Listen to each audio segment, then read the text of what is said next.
asking you questions. Oh, okay. That's what we were waiting for. Okay, sorry. No, that's fine. Could you introduce yourselves? Hi, my name is Sam Chapdelaine. I'm from Sanford High School and I'm a senior this year. My name is Talazen Smith. I'm from Mount Blue High School and I'm also a senior this year. And how long have you guys been on the Statewide Youth Policy Board? For a few months now. Yes, basically since it yeah. started right after the MYAN Youth Conference in January. So I want to say February was when we had our first official meeting. Yeah. Cool. We just had our first weekend-long retreat. What was something that you really enjoyed from this weekend?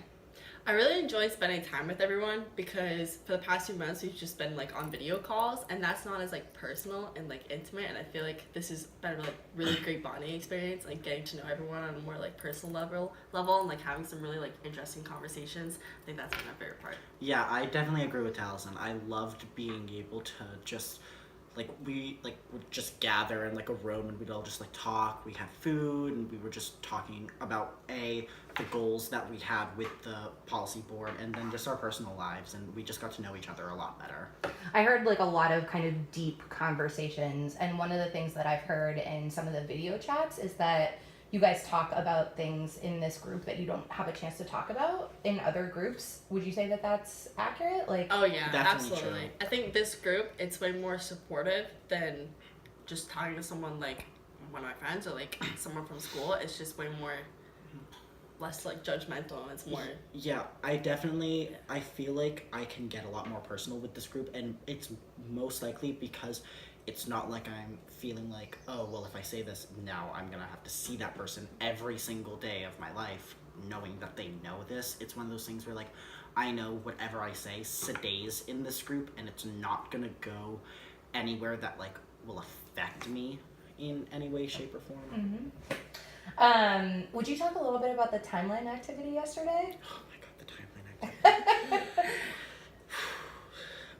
Yeah. So basically, Sultana and Chelsea, they made these little flashcards, and our job was to put it up on a timeline from 500 BC all the way to present day. And there was everything from the witch trials to pulling out teeth and large intestines for psychological reasons. Okay, so these were the important pieces on the history timeline of mental health Yes. treatments and practices and important timeline events.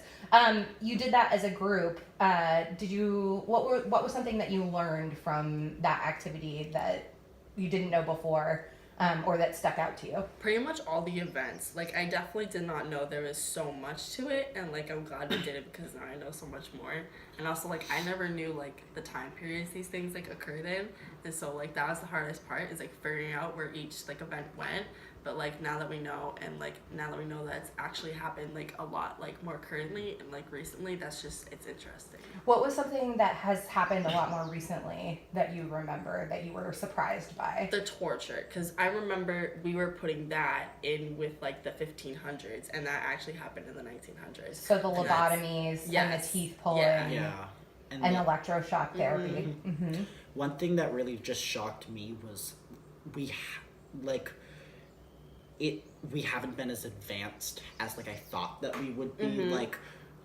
Like you just said, you would have thought that all of the torture would have happened in the 1800s and stuff, but that literally was only 50 or so years ago. And it's just kind of weird to think that in a world where, especially this country, we claim to be so medically and technologically advanced, you would think that we would have found solutions with lithium being used as a cure for bipolar disorder. That's still being used, and it's 2018. But it's also one of the best treatments. So where it's interesting to think that has been used as one of the most effective treatments for bipolar disorder for more than 50 years, and we haven't found anything. There are other medications that certainly work well, but lithium is still one of the most effective drugs. Yeah. But so in this case, why should we keep pushing things and testing things if we found a solution, right? Because a solution like lithium is still it's killing the person physically Right. as lithium damages the liver. Right. And the kidneys, right? Yeah. Anything else you want to share from this weekend? Like, was there, you know, other than like getting to know one another, were there specific highlights? We ate a lot of food together. That was That was a lot of pretty. fun. Yeah, that was fun.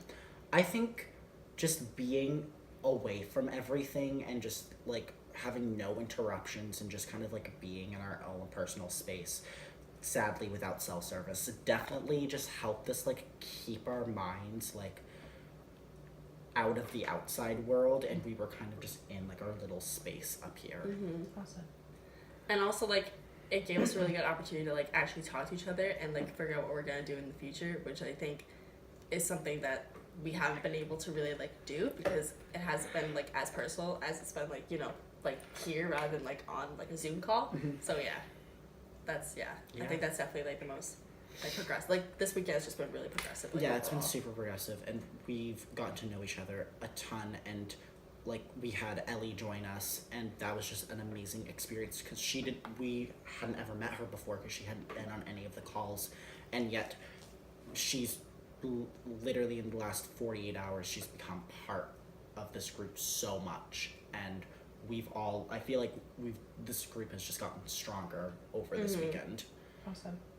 And I feel like that will allow us to, like, do better work in the future and be more focused because we know each other so well now rather than just, like, know of each other. Right. Yeah. And also there's like a little bit more accountability, right? Yeah. Like the next Zoom call you guys have plans to come back with research done. Yeah. And before, like when you were just meeting on Zoom calls, there's not kind of that incentive to be like, oh, people are depending on me to do this work. And also I feel like now, like, I'll feel more comfortable texting Talazen and being like, hey, I just found this, can you look it over for me and just see if it's a credible source or if it works for what we're going for. Anything else that you want to add? Would you recruit people to this board? Yes. Definitely, 100%. Yeah.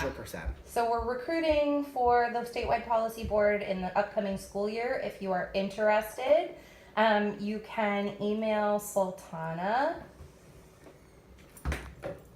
at sultana, sultana.khan, KHAN, @opportunityalliance.org. Cool. Thank you, Madeline, for doing our videoing. Bye. Thanks, Bye.